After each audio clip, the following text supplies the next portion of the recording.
Have you ever wondered what really happened to Teairra Mari's career? Once hailed as the next big thing in R&B, she seemingly vanished just as quickly as she arrived. Why? Well, buckle up. Because the real story behind her fall from grace involves power, jealousy, sabotage, and some of the most iconic names in music history: Beyonce, Jay Z, and Rihanna. You heard that right. This isn't just a music industry story, it's a tale of betrayal, hidden affairs, calculated moves, and an alleged behind-the-scenes war between Queen Bey and Bad Gal Riri. This is famed detective, and today we're diving deep into the scandalous saga of how Beyoncé may have single-handedly ended Teairra Mari's career, and what Rihanna just revealed about the entire mess. Let's take it back. It's the early 2000s. Jay Z is president of Def Jam, and he's searching for the next breakout star. Enter Teairra Mari, a teenage powerhouse vocalist from Detroit. She had the look, the voice, the presence, and according to industry insiders, Jay Z was obsessed with her potential. So obsessed, in fact, that he reportedly flew her to New York at just 15 years old without a chaperone. Teairra was thrown into the lion's den, a high-rise Manhattan office full of executives. She was young, scared, and unprotected. But Jay Z had plans. He signed her almost immediately, telling her there were two ways out of the building: through the door with a deal, or out the window. Yes, he allegedly said that on the 29th floor, and Teairra she signed. Just like that, she became the first lady of Rockefeller's R&B division. L.A. Reid, then head of Def Jam, backed her heavily. Millions were spent developing her debut. She had top producers, major promo, and label attention that artists could only dream of, and standing quietly in the background, a teenage girl from Barbados, named Rihanna. Rihanna arrived at Def Jam around the same time as Teairra. But make no mistake, she was not the priority. In fact, L.A. Reid himself admitted in his memoir that he was focused on Teairra, calling her the sure bets, while Rihanna received, quote, crumbs. But then something changed. Something powerful. After a showcase where both girls performed, Beyoncé, yes. The Beyoncé allegedly pulled L.A. Reid aside and said just 6 words. That Rihanna girl, she's a beast. That was it. That was the moment everything shifted.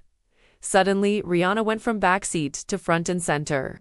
Teairra was pushed aside, and Rihanna, the one no one was paying attention to, became the focus of the entire label. All because Beyoncé gave a subtle nod. But wait. Why would Beyoncé do that? According to recent rumors, and what Rihanna herself has subtly confirmed, Beyoncé's motives may have been far more personal than professional. Word on the street is that Beyoncé discovered something she wasn't supposed to, that Jay Z had been involved with Teairra Mari, and she was not about to let another rising star take her place on the charts, or in her marriage. So what did she do? Allegedly, she made it her mission to derail Teairra's career.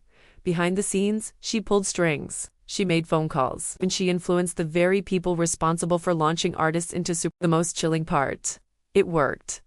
Teairra's debut album underperformed, her follow-up was shelved, and before long, she was dropped entirely, left to rebuild her career on reality TV, while Rihanna skyrocketed to global fame. But here's the kicker: Beyoncé allegedly bet on the wrong girl, because as it turns out, Rihanna was the real threat. Let's rewind to Rihanna's own signing story.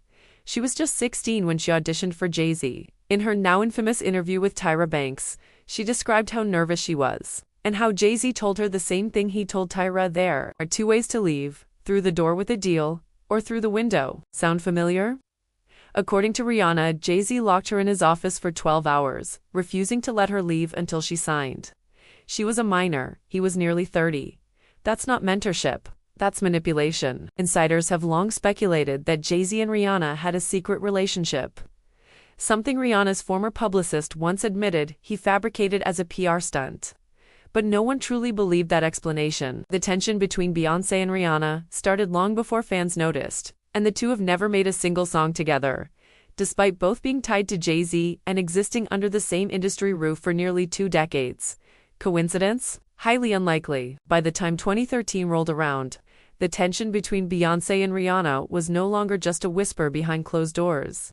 It was boiling over, and fans were starting to notice the suspicious silence between the two biggest women in the music industry, 2 women with the same mentor, same label, same management umbrella, and yet not one single collaboration. Then came Beyoncé's unexpected release of Bow Down. I've been on. This wasn't the usual empowering, elegant Beyoncé the world had come to know. This track was gritty, aggressive, and unapologetically confrontational.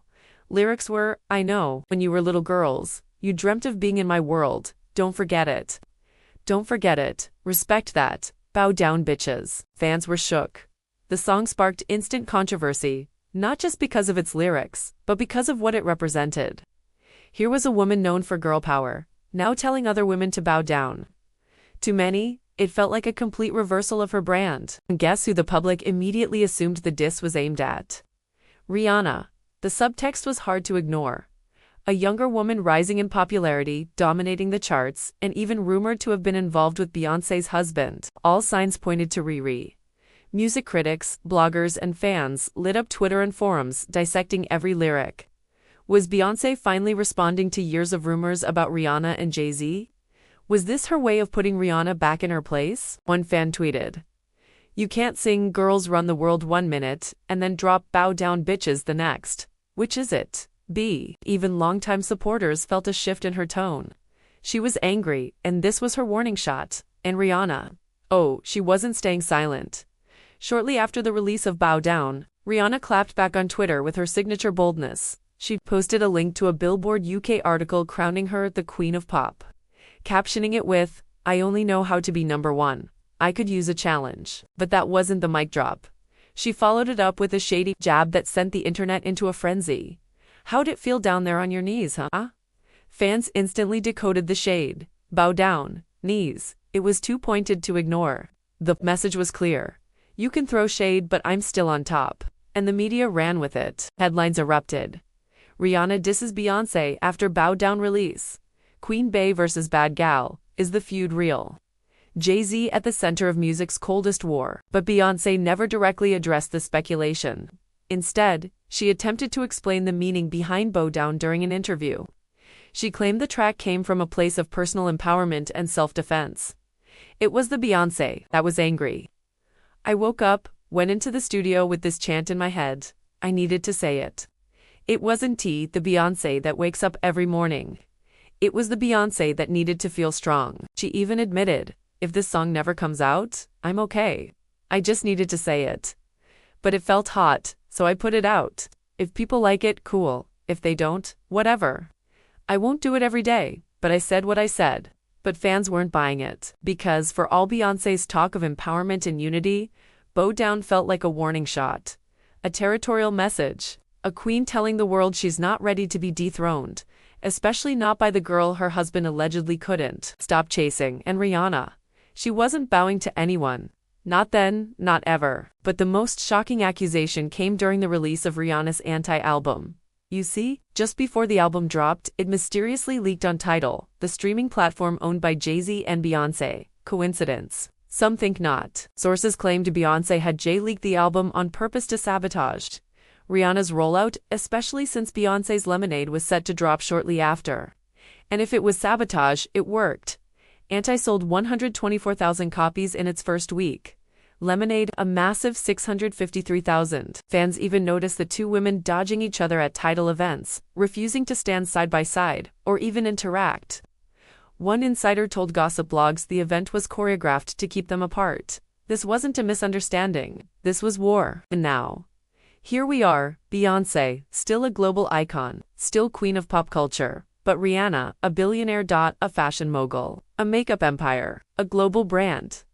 In the end, Rihanna succeeded in ways that no one, not even Beyoncé, predicted, and Teairra Mari, left in the dust. Fans are now questioning, did Beyoncé truly see Rihanna's potential, or did she simply want to keep Teairra out of Jay Z's life? If Beyoncé had not interfered, would Teairra be where Rihanna is now? One commenter said it best. Beyoncé thought Rihanna would be harmless. She was wrong. Now Rihanna's a billionaire, and Teairra's on Love and Hip Hop. So, what do you think? Was Beyoncé's influence over Def Jam really that strong? Did she sabotage Teairra out of jealousy, only to unleash Rihanna as an even bigger rival? And was Jay Z really grooming teenage girls into signing predatory deals? The truth may never be fully known, but the tea, baby, it's boiling. Let us know your thoughts in the comments below. And don't forget to hit that like button and subscribe for more deep dives into the messy side of fame. Because on Fame Detective, we don't just follow the stars. We expose what's behind the spotlight.